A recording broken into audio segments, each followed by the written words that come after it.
talk about history. We've got a threatened asset. In many cases, historic factors are threatened. Mixing past and present is a challenge, and leaving a legacy for the future. So we all know about the Civil War battle, and it happened roughly here, Kingston site, Campbell Station near there.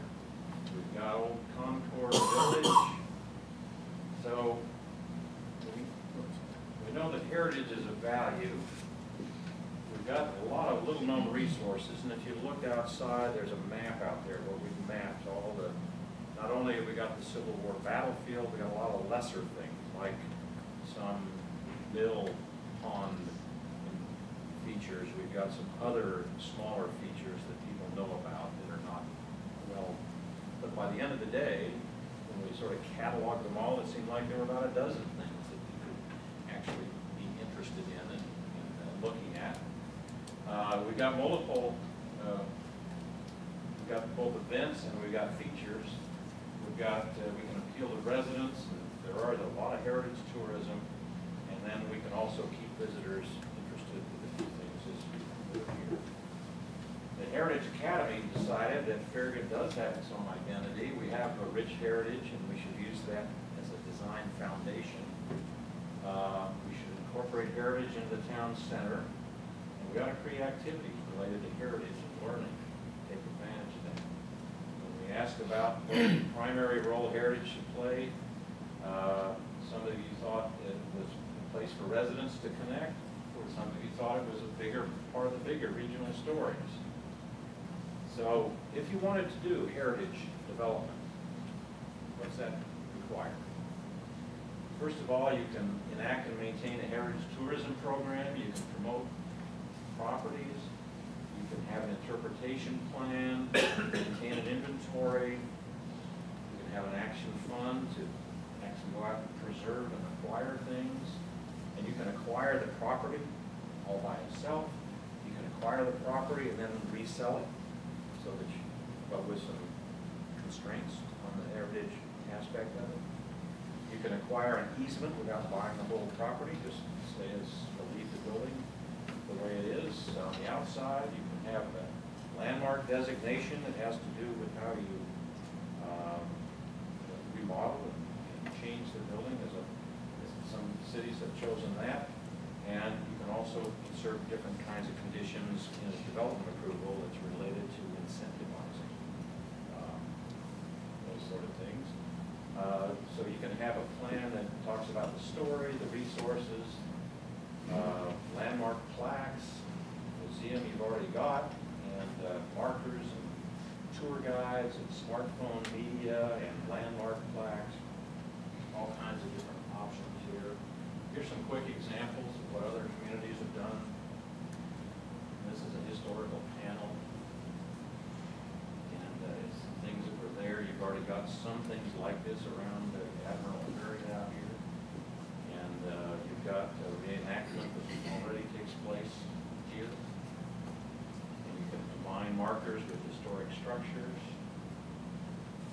And in Philadelphia, they actually have Ben Franklin's original home outlined where it used to be.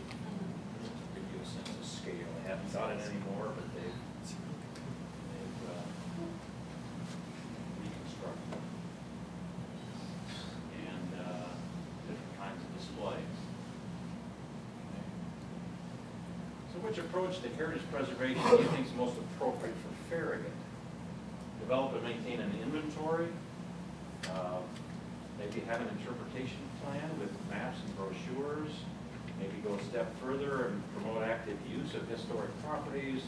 Let's take Campbell Station and let's maybe convert it to another use, but keep it looking the way it does. Maybe we have an action fund to actually acquire, or maybe you don't support heritage preservation. Choose two, first and second choice. You get to choose two this time, so you push the button twice.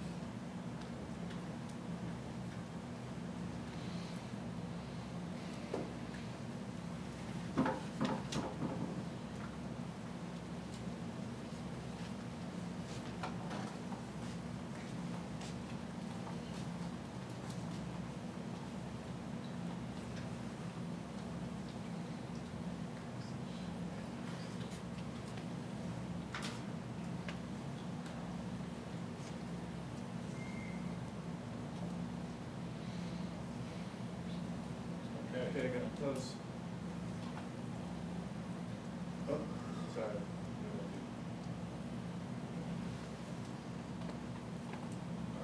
44 is top. 44, 54, 52. Some of you math whizzes are probably saying, well, that's more than 100%. It adds up all of them. It's based on 200%. So which tools to preserve historic properties? Again, tell us a little bit about what you think works for Farragut. Purchase property outright, acquire and resell, acquire a preservation easement, designate as a landmark, place some responsibilities on the owner, preserve incentives for development approval, or maybe you don't support preservation of historic properties in Farragut.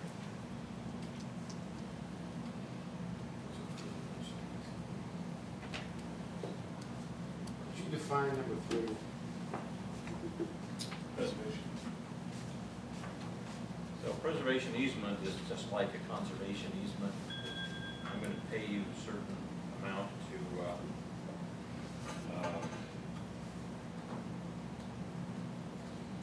compensate you for not being able to do.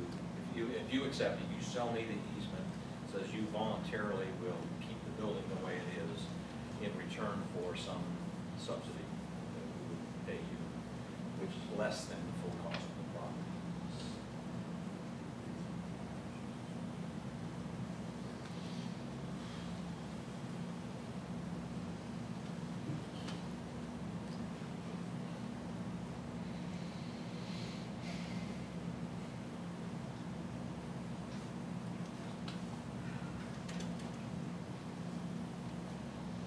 Okay, gonna close.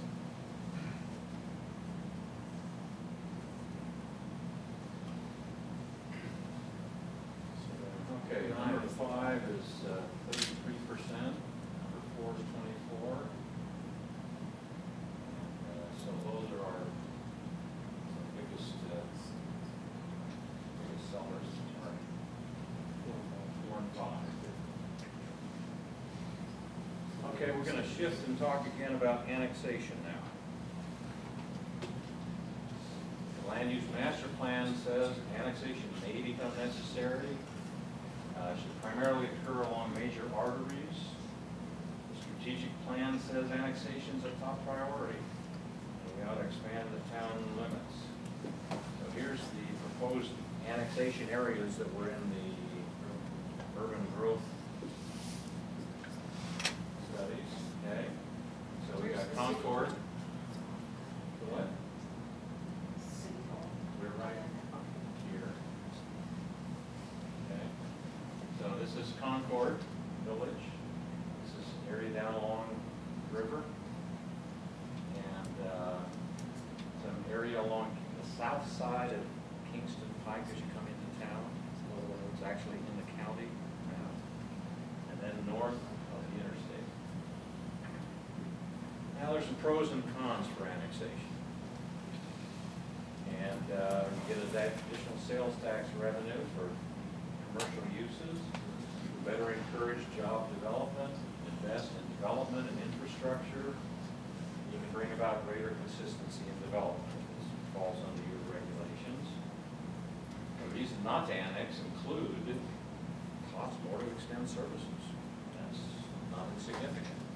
Sometimes the cost exceeds the revenue. That has to be discovered through a detailed analysis. Generally, people were pretty much in favor, although we got some fairly strong sentiments about being opposed to it. And so we got north of the interstate, we've got, if you wanted to annex that area, we've taken a stab at some possible land uses that would happen in there, including some rural areas and some business, higher density kinds of uses. You might want to explore certain stronger design, employment generating businesses, and maybe you want to do it as a defensive measure to avoid certain kinds of uses occurring at your North Gateway. East of Kingston Pike, the primary reason to annex this area along the roadway is because of its maybe want to exert a stronger design control. It's your gateway. On one side of the street is going to be the Costco, and that area on the other side of the street is not looking quite so good. Here's that gateway. Here's the Costco and the Walgreens, thank you. And then here's the area that's not inside the city over here. Okay. Concord Village, been a lively debate lately about Concord Village, I understand. And you might want to partner with the village and help bring financial and organizational resources. And it could be a great place to hold events and attractions if you decided that you and they wanted to go through annexation. To annex, you're going to have to go through a series of steps. You develop concept plans, you do a cost-benefit analysis, get some feedback from the landowners, then you go through a public approval process. Okay? So, on this very cursory level of information we've given you, how about north of I-40? Do you think that's a good idea to annex that area in general? Obviously, some technical analysis has to be done to prove the feasibility.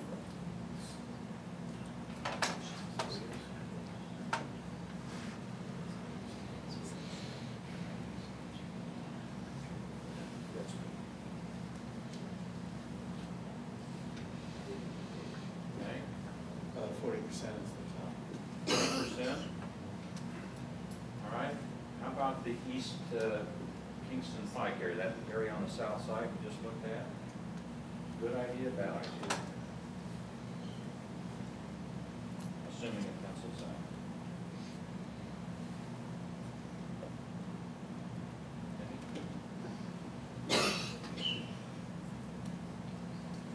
Is that first number?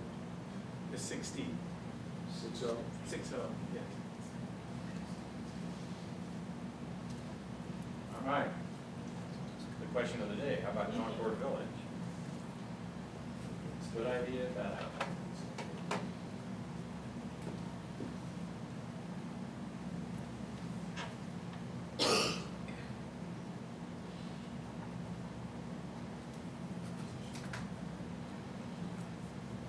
All right.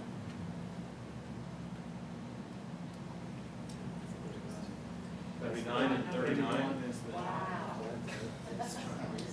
Wait, go back. I'll put this, what was in the middle or? Oh, 39, sorry. 31 is small. 31 is the top. Well, 31. Yes, Okay, and then this that's is what I thought. 12, 8, 4. So 43 kind of in that category, 45 in that category. I could,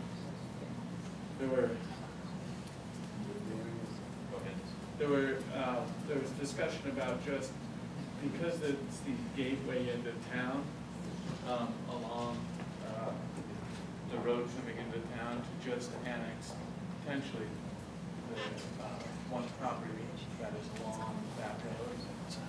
So there was an option just to look at annexing that, or to control just the entryways of town, as opposed to annexing the entire area.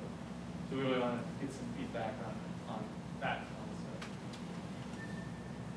Okay, so all of Concord Village you prefer, you annex just a portion adjacent to Lake Ridge Drive, or don't support annexation?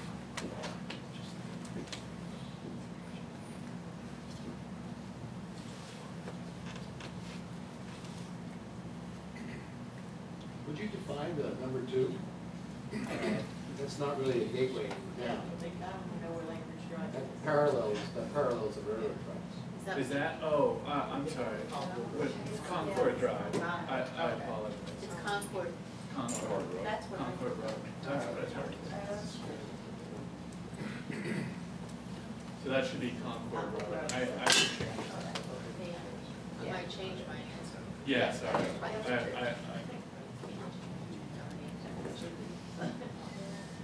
So let me,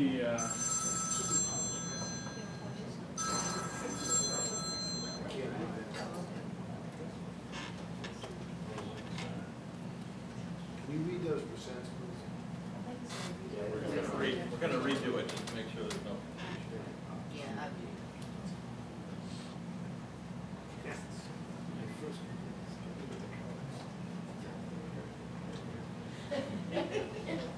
Okay. Revote.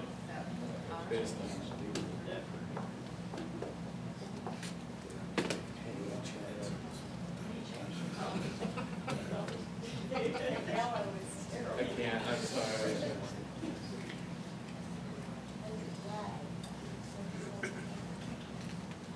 Okay, any more? Okay, so, any more? Yeah.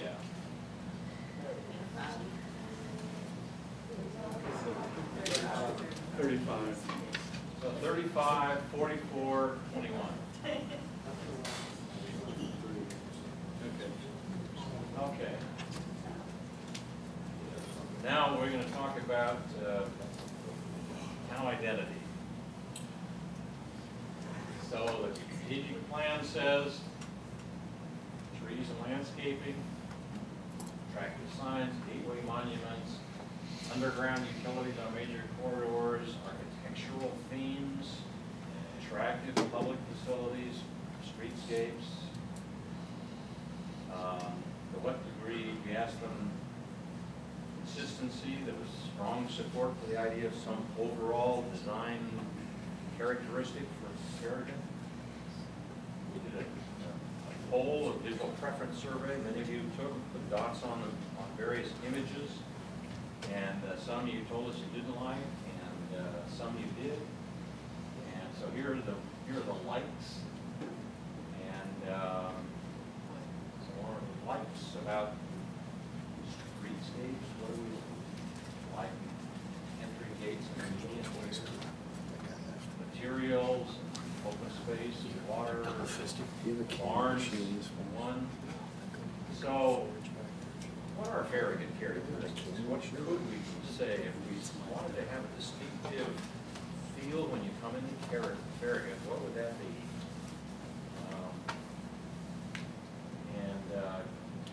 We can do it through guidelines, we can do it through standards. So we looked at those images and said, okay, what are they trying to tell us? And what we drew from that was 2 to 3 story buildings, pitched roofs. Generally, all the buildings you like were either pitched roofs or where they were flat roofs, they have cornices on them and parapets. Okay, so they're not just a flat building, and they have a kind of a top edge, and they have dark brick incorporated somehow. And generally, the ground floor is a little taller than the upper floors, and there's more windows, and they have wide framed windows around the edges with windows, and awnings and insets for variety, making it different. And above all, you gave red dots to all the modern buildings with lots of glass. Okay. Okay. With regard to the streetscape, you have planted medians you seem to like, and separated walkways, and gateway features you like were stone and brick walls and colorful plantings. So we've tried to incorporate those and say, okay, if we were to follow that direction that they had given us, how would we do that? So here's the gateway. Where would we start? It's real expensive to bury that. Okay? Real expensive to bury it. We got some ideas, but we decided to tackle an easier one. We didn't have a week to do this. So here's a before and after. Okay. So right when you get out there. Okay,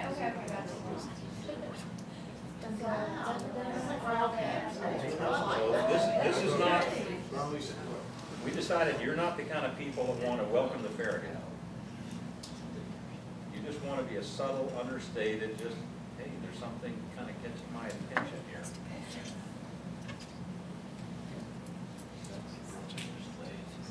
Okay, and then we looked at Kingston Pike. Back up.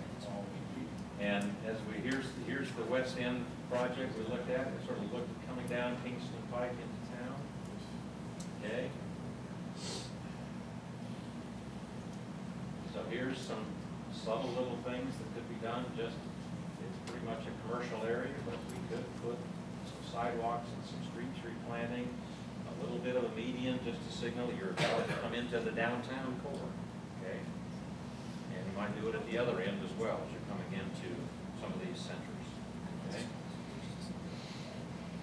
Might have a directional sign that says, hey, down this way for Campbell Station, and over this way to the town hall or whatever. There's another characteristic that struck us, and I think we mentioned this last time as we drove into town the very first time. We were taken by the barns and the open fields. And we thought, you know, that's really distinctive. That's an unusual aspect of this town, is you've got the presence of those barns and the farmsteads and some of the open, smaller farmettes, if you will. And where's the button? Image here. So we looked at the possibility of maybe in all of the development that goes on, we still keep the barns, and there's a view corridor that you could see the barns. Okay, distinctively as you come into town or drive up and down Concord Road here. And then there's some other areas we'll look at in the land use section here in just a second, where you've got some 20-acre farmettes that are visible. Maybe those could be part of that characteristic gateway or identity for Farragut. That, you know, if you go to Park City in Utah, you drive in, and the first thing you see is the Osgothorpe barn, that big white barn as you drive into Park City. If you go to Sun Valley, you see a big red barn as you drive into town. And those are signature things. You've all seen, these are all resorts, but you've all seen the Billy Kid images for Steamboat, where they've got the barn in the background. And so barns are really kind of a signature thing, and they're rare to have as nice looking barns as you've got. So you can do medians, street trees, and landscape features. Those are public investment. No getting around it. This kind of stuff we're talking about now is money coming out of the capital improvements budget. We're not going to get somebody else to pay for it. Okay. You could do limited guidelines for new development if you want to do the architectural character. And so you might have, you know, just a limited palette of things. Say, look, just put a little brick, no flat roofs, without cornices. We wouldn't have another Einstein bagel if we followed that guideline. And some street trees and interconnected parking. They could either be voluntary or regulatory. To what degree do you agree with the strategy of preserving the key barns? I think that's a good idea or a bad idea? To do that, we'd have to probably either purchase the barns, purchase an easement, or look at some sort of adaptive reuse. Density incentives might be another possibility.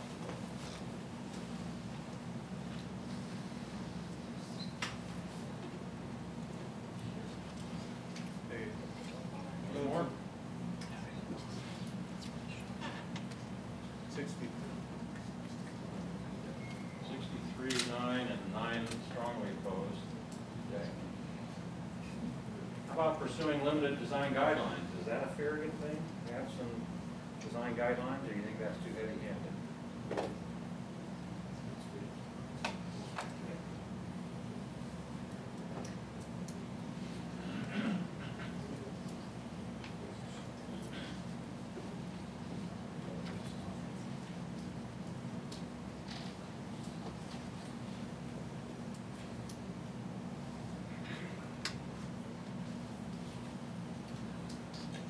Okay. Close it.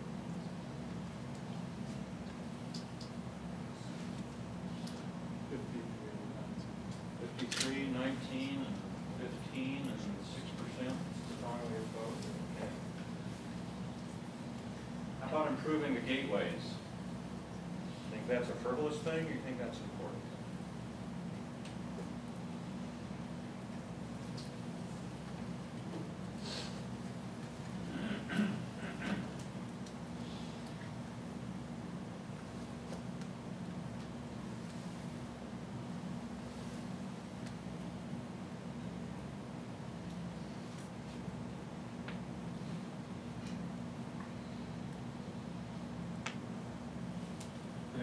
They're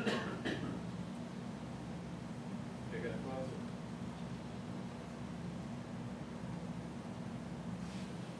That's 67. 67, 11, and 11. Okay?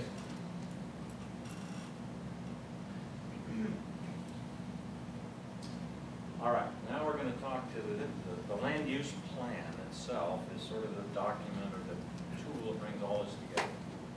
Okay? It gives a kind of a visual reference. We're getting close to the end here, so just hang in there. So it tells us about vacant parcels, it talks about redevelopment, it talks about the downtown and other activity hubs, where might that housing variety happen and connectivity. So your comprehensive plan talked about multiple activity centers, okay, hubs. The strategic plan talks about these activity hubs being self-contained, where residents enjoy access to all those things within minutes of home. That's not clear across town.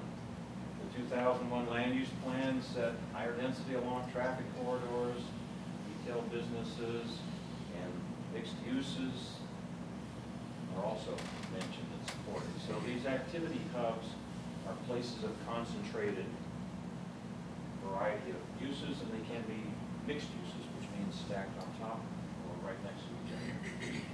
So you've got major activity centers, high traffic areas, the front face of the community. The strategic plan identified these as the activity centers, including Turkey Creek, Turkey Creek, Snyder Out and Outlet Drive, Concord Village, some of the other potential annexed areas, Campbell Station, McPhee Boyd Station. Those are in your previous documents. Could you explain the activity center for Concord? There's not really much of an area there for activity with the buildings that exist. We're just quoting what was in the document. Okay. So we've talked about the town center tonight. In the first part, we talked about these other activity centers. And that minor activity center could be about 4 acres. Could have that flex density we talked about, feathering densities, okay? So the land use transportation plan said if we have higher density, we need to mitigate the act. So this is talking now about transitioning densities. You've got a buffer requirement today that sets different land uses apart. Promoting higher density areas in your master plan, feathering densities from one use to another. These are all ideas that have been kicking around here for a while. Here's that notion of feathering densities. Okay. So here's draft land use plan. The important thing about the land use plan is to realize that it doesn't really affect most of the town. Okay? So the gray areas are the areas that really aren't subject to change. They're stable. They're existing neighborhoods. So all the designations generally are doing for those areas is reinforcing what's there. So we've looked at the areas that are potentially going to change, and those are either vacant lands or they are already developed areas in which the value of the land is greater than the value of the buildings. So that says over some period of time that redevelopment is likely to take place. Okay? So here's a concept. Go ahead. Those are Okay. activity hubs. Pedestrian. So it's just, what I've done here is I've added on all of the different concepts that we've talked about. The greenways, the gateways, and the full land use plan, the gateways.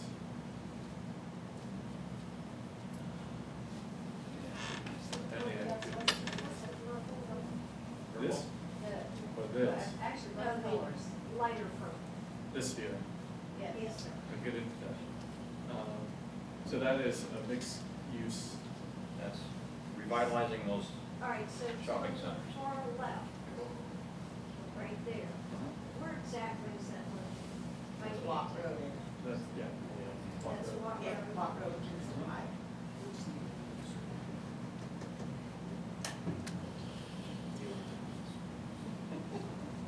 Okay, so in that land use plan, it's a draft. It's a first stab. So rural means 3-acre lots. That's sort of what those look like. And here are those lots 3 acres and larger. Not very many of them. That relates to that notion that we talked about of sort of maintaining farms and farmettes. A few of those. Okay. Very low density. It's 2.5 units per acre, roughly, as an average. So that's the majority of the town. Okay. And those are all the stable areas. That's kind of reflecting what's there. Okay. Now, low density could be 4 to 5 units per acre. And so those are single family, but a little closer together. And in that draft plan, this is where those uses occur. So we're sort of deconstructing the plan here a little bit. And the medium density would be townhomes, attached buildings, and again, redevelop those commercial areas, the West End area, and some of the other areas, Kroger, and then the mixed-use areas, mixing commercial and residential. Those occur in where they do today. You've kind of got that mix of uses together. Then the town center has pretty much one designation.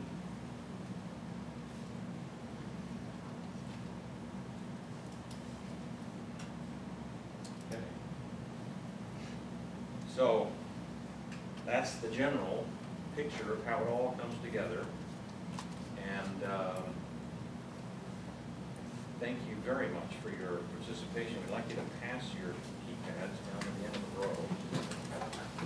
And now we'd like to have just kind of an open mic session and talk about the things that stood out for you, positive or negative, things that we should be aware of, ideas that we may want to try and incorporate, ideas we may want to not incorporate.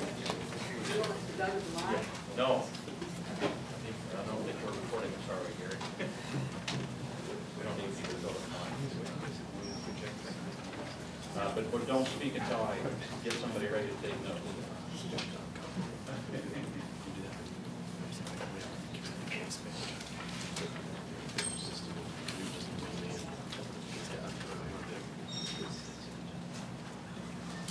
Okay, I've got one simple question.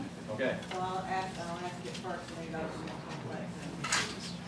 For those of us who are like you and are not computer oriented, can we submit something in writing to you, like in letter form or brochure form?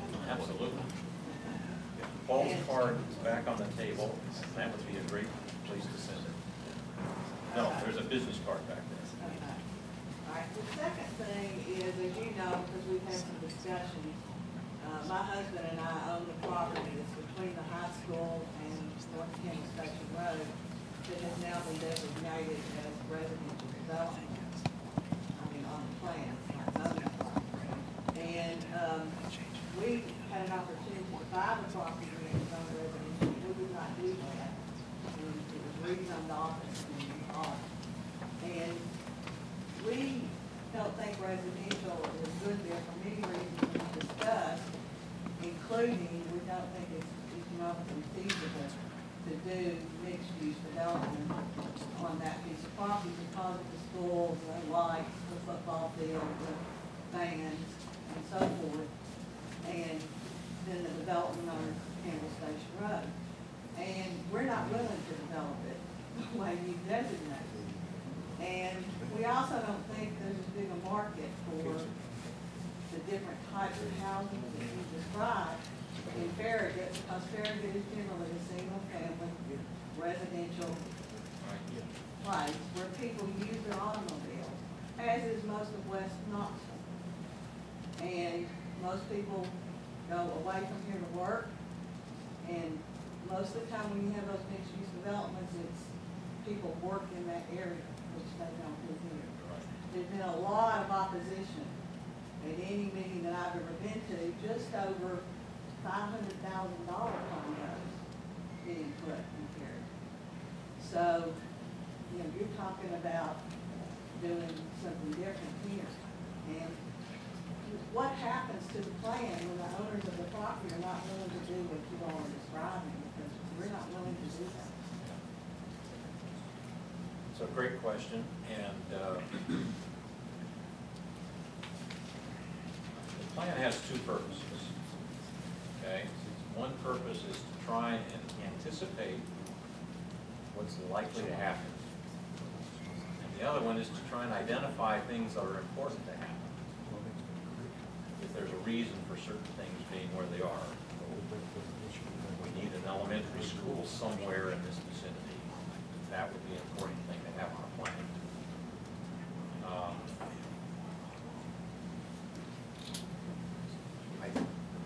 At this stage of the game, everything's still in flux. We've gotten some support for the town center, which you're describing as an integral part of any of those town center concepts. So what we were trying to do is just explore the possibilities of different kinds of uses, and I don't have a particular reason to think that office is a wrong solution. And I think our goal is to look at sort of circulation conflicts, and that we've already talked about access in and out of that property and what might work better or worse. And those are the kind of things that you would go back and look at, and we'll talk about that with the staff and the public works folks. Get a little bit more of an idea about some of the thinking that's gone into the existing circulation pattern and whether that causes a constraint or not to the kind of land uses that ought to go there. Again, the plan is not trying to be dictatorial as much as it's trying to identify opportunities and trying to identify capacity, things that would affect the capacity of the roads, water, and sewer. So, Well, I mean, I'm I'm not grateful for trying to your- be flippant, but we've been in the development business for 35 years, and we've done both residential and commercial. And, you know, my primary was, I was an attorney, and my husband did most of the development, but I was always involved in some aspect of it. And I think it would be good if someone, I mean, we're not so fixed in our ways, we're willing to talk to people about doing things, but we don't think that that type of residential that's been discussed is economically feasible. And we already have a huge investment in that piece of property that we would not have made if it hadn't been zoned for office. So, you know, we think, I mean, I understand the concept of having people here, yep. but these 50 people are not gonna lose their money on that project if residential property is built on it. So we would like for there to be some dialogue with us about that in addition to the staff. Because the staff also is not gonna lose their money. Well, thank you, and I don't, that's valuable feedback for us. We're exploring an idea, we'll be happy to continue to explore other ideas. And at the end of the day, I think we're gonna try to figure out some way of identifying a range of uses for properties as opposed to a specific, this is not zoning, right? We're not saying this is zoned for commercial, or it's zoned for business, or it's zoned for residential. We're just trying to talk about intensity of use that's going to affect traffic, water, and sewer, and there are probably a lot of things that could happen within that description that would be better or worse for the project. But as you say that, in meetings that we've been to, the people who do decide zoning have indicated to us that they're gonna make their decisions based upon the designations that are put on the zoning. So if it's shown as residential, you know, we have an uphill battle doing anything else on that property. Okay, thank you. We are listening, yes. Paul, can you put the land use plan back on the screen? Sure.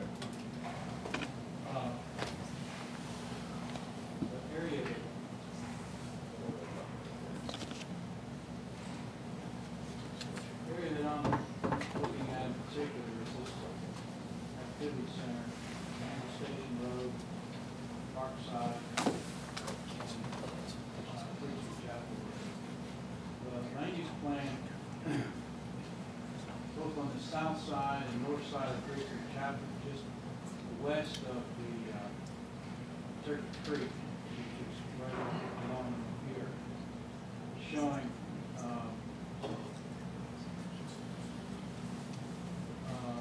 mixed density residential, approximately 10 units per acre.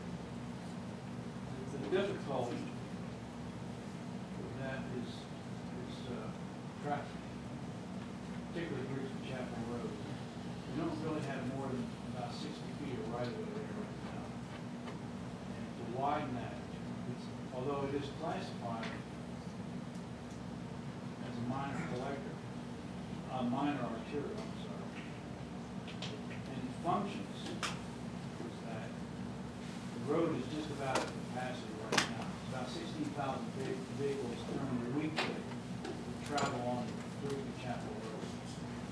So I'm assuming that when you say that this is going to be, as far as the plan is concerned, approximately 10 units per acre, we're talking about flexible zoning, or we're talking about feathering. This is right here on the south side of Greaser Chapel, is where the condos are. And then immediately abutting that is low density residential. So there has to be some transition. Same way on the north side, Farragut Commons, Charles Point, Fretz Road, there's an apartment complex over here. Everything else in here is very significantly low density residential, so there has to be a transition, which, if that's what the plan is recommending, you still have difficulty with Greaser Chapel Road. Because, In the narrow right of way. yeah, even though the section from Campbell Station to Fretz Road is minor arterial, then the remainder is major collector. But the entire roadway functions as an arterial. So the traffic situation and traffic enforcement is another measure that needs to be done for these different traffic calming.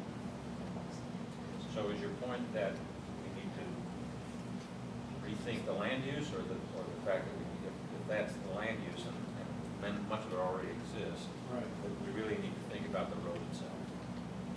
Land use and the road, combination.